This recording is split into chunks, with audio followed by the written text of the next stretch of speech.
প্রত্যেকটা জায়গাতে কিন্তু আমাদের যে 9টা থিম আছে, এই 9টা থিমের মধ্যে আমাদের ব্লকে আপনারা আধিকারিক কর্মীবৃন্দকে তারা সত্যিকারে আমাদের কাছে খুবই একটা মানে উত্তেজনা এবং খুবই একটা আনন্দের একটা অনুভূতি তৈরি করছে। এবং এইটা স্যার, আমাদের যুগ্ম সমষ্টি উন্নয়ন আধিকারিক স্যার এবং আমাদের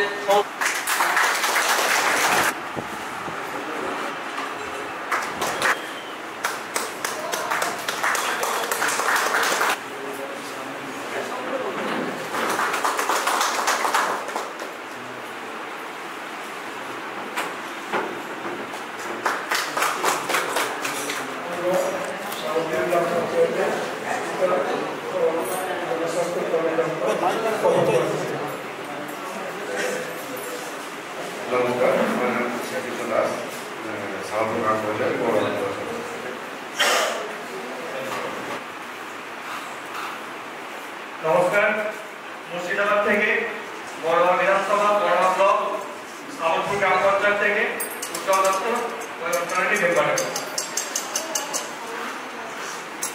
আমি আশুতোষ ঘোষ বড়োয়া ব্লক সামলপুর সিটি কলকাতা।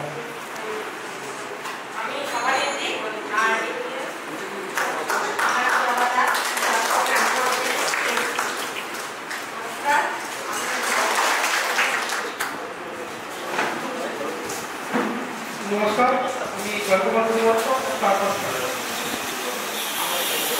সবাইকে নমস্কার। আমি চারপাড়ি মাসের থেকে আমি নমস্কার। আমি পূর্বদের সংগ্রাম যুবরাজপুর ব্লক পঞ্চায়েত সমিতির সভাপতি। আগত এবং স্বাগত সবাইকে সালাম। আমাদের ব্লকের তরফ থেকে স্বাগত জানাই। আমি পরিমল কুমার দাস, যুগ্ম সমষ্টি উন্নয়ন আধিকারিক, যুবরাজপুর ব্লক। সকলেই যে আপনারা এসেছেন, সকলেই আপনাদের রাজনৈতিক জীবন আরো সুন্দর হোক এই কামনা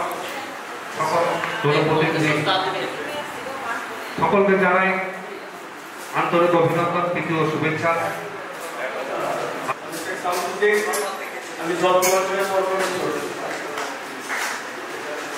আমরা যেমন থাকি প্রত্যেকটি টিভিতে উন্নয়নগুলোকে আমরা মানুষের মতো তাদের উন্নয়নের ক্ষেত্রে বিশেষ দিক।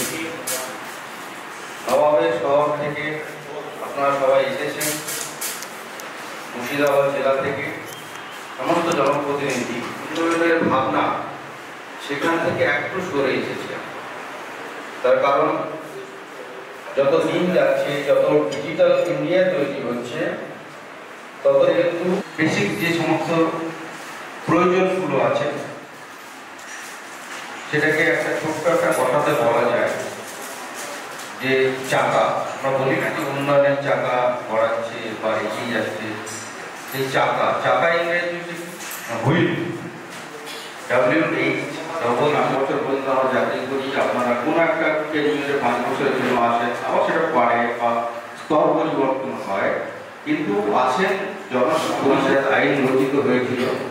সেই রচনার পিছনে কিন্তু এই একটা উদ্দেশ্যই ছিল যে সংবিধান B.R. আম্বেদকর সাহেব এবং তার যে টিম ছিল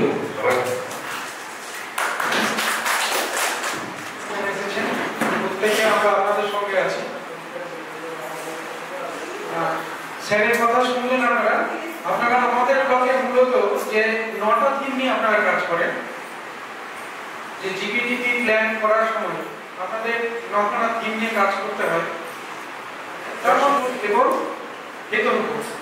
এই দুটো গ্রামে তাদের পাওয়ারপয়েন্ট প্রেজেন্টেশনের মাধ্যমে হোক বা আপনারা ফিল্ড ভিজিটের মাধ্যমে হোক, কিছু কিছু স্কিম যারা তারা যে এই পভার্টি ফ্রি বা এনহ্যান্স লাইভলিহুড এই যে থিমটা রয়েছে, এই থিমের উপর শিখলাম এবং এই গ্রাম পঞ্চায়েতের কাছে যে শিক্ষাটা পেলাম তা আমরা পাথের উপরে নিয়ে যাবো। আমাদের ওখানেও কি মনের উপরে অনেক কাজ করা হয়। আমাদের টিভিতেও মূলত অনেক বড় টিভি এবং মৎস্য চাষ, যেমন ধরেছে এবং অঙ্গনওয়াড়ি ট্রেনিংয়ের ব্যবস্থা থেকে শুরু করে স্বনির্ভর গোষ্ঠীগুলোর মাধ্যমে নানা রকম ক্যাম্প, সমস্ত ক্ষেত্রে আমরা কিন্তু আগে আমরা আরো সমৃদ্ধ হলাম। ধন্যবাদ জানাই আমাদের মেদিনীপুরও বক্তব্য রেখে গেছেন, তেনার মূল্যবান বক্তব্য রেখেছেন। আমরা শ্রদ্ধা হয়েছি তেনার বক্তব্য শুনে। তেনার যে সমস্ত পরামর্শ দিচ্ছেন সেগুলো অবশ্যই আমাদের আগামী দিন বিভিন্ন কাজের অনুপ্রেরণা যোগাবে। আমরা পেয়েছি যেমন এই পঞ্চায়েতে ওয়ান নিয়ে যে কাজটা চলছে, সেই কাজটা সম্পূর্ণ সাকসেসফুল করতে গেলে পারে প্রত্যেকটা থিমকে তার সাথে অ্যাড করতে হবে। যে আমাদের যে কটা টাকা আমরা পাই, সেই টাকা কটা হয়তো 25% টাকা যে থিমটা আমরা ধরি, সেই থিমের মধ্যে আমাদেরকে অনেক কিছু করতে পারে। যেমন আমাদের স্কিমে যে টাকাটা ধরতে পারবো, তার বাইরেও লোন ফান্ড থেকে আমি অনেক কিছু করতে পারবো। মানুষের ব্যক্তিগত টাকা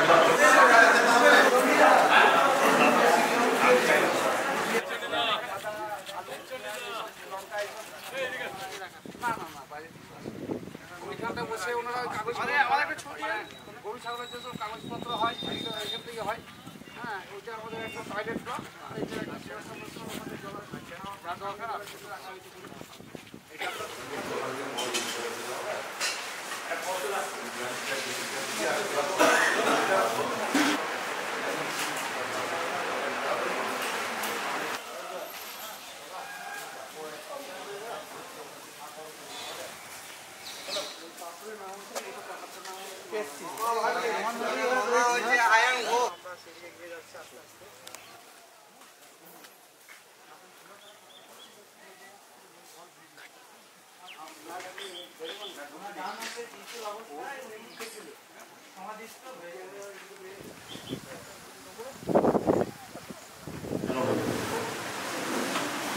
পঞ্চায়েতে যারা কর্মচারীবৃন্দ রয়েছেন তাদেরকে আমরা সামনে ডেকে নিচ্ছি।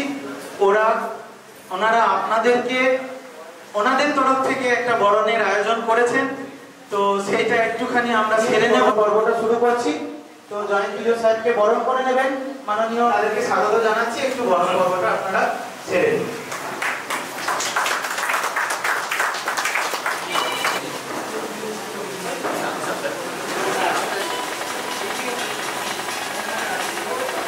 তো এখন আমাদের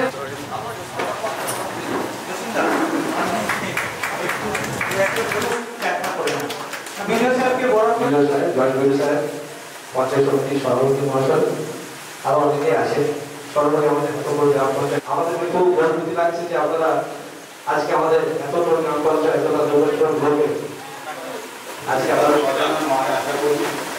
তার কারণ হচ্ছে একদমপুরের রাজবাড়ি, একদমপুরের কৃষ্ণচন্দ্র কলেজ, এগুলো বাংলার ইতিহাসে এদের নাম সম্মান করে লেখা। জনবৈচিত্র্য রয়েছে, অর্থাৎ সমস্ত রকম সম্প্রদায়ের মানুষ রয়েছে। এসসি, এসটি, তফসিলি, জাতি উপজাতির মানুষ রয়েছেন, সংখ্যালঘু সম্প্রদায়ের মানুষ। গোকুলের এই জায়গা, এটা একটি পতিত জমি, অনুর্বর একটা জায়গা ছিল একসময়। সেটাকে আমরা চেষ্টা করেছি যে কী করে এখানে উর্বর করানো যায়। কেননা বাকি পশ্চিমবাংলার মতো যুবরাজপুরেও কিন্তু বেশিরভাগ মানুষ কৃষি নির্ভর। কৃষিতে মাটি জানেই আমাদের সামনে আছে যে মাটির সৃষ্টি প্রকল্প। সেই প্রকল্পের যা মূল উদ্দেশ্য ছিল, অর্থাৎ অনুর্বর জমিকে উর্বর করে তোলা বা এক ফসলি জমিকে দুফসলি করা, সেই ভাবনা নিয়েই কিন্তু আমরা মাটিকে মূল্য বানানো যায়, সেটাই আমাদের উদ্দেশ্য ছিল।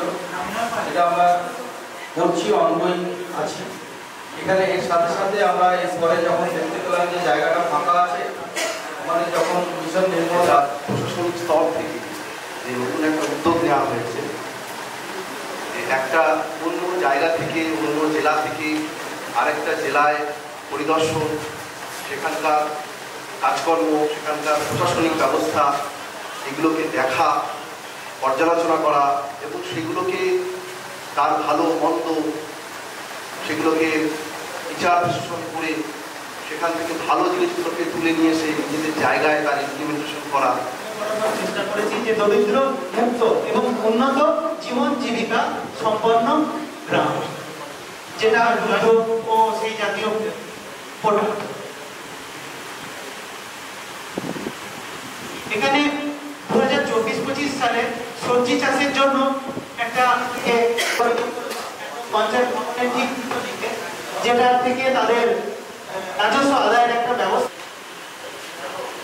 এখানে হিতমপুর পঞ্চায়েতের একটা সাধারণ শৌচালয় অনতি দূরে করা হয়েছিল, সেটার একটি চিত্র এখানে প্রদর্শন করা হচ্ছে, যেটা থিম 1 কে তো যেমন প্রমাণ করছে। প্লাস্টিক বর্জ্য, এই অপচনশীল বর্জ্যকে গভীর প্লাস্টিক বর্জ্য ব্যবস্থাপনা কেন্দ্র প্রাত্যহিক চিরশিক্ষণ শিবিরের মাধ্যমে দেখানোর ব্যবস্থা করা হয়েছে।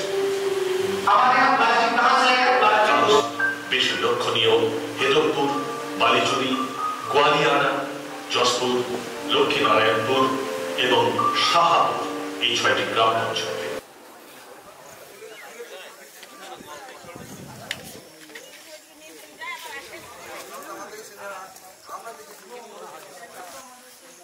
নটা টিপে 9টা গ্রাম পঞ্চায়েতকে দেওয়া হয়েছে। হ্যাঁ স্যার, ঠিক আছে। আরেকজন নেই।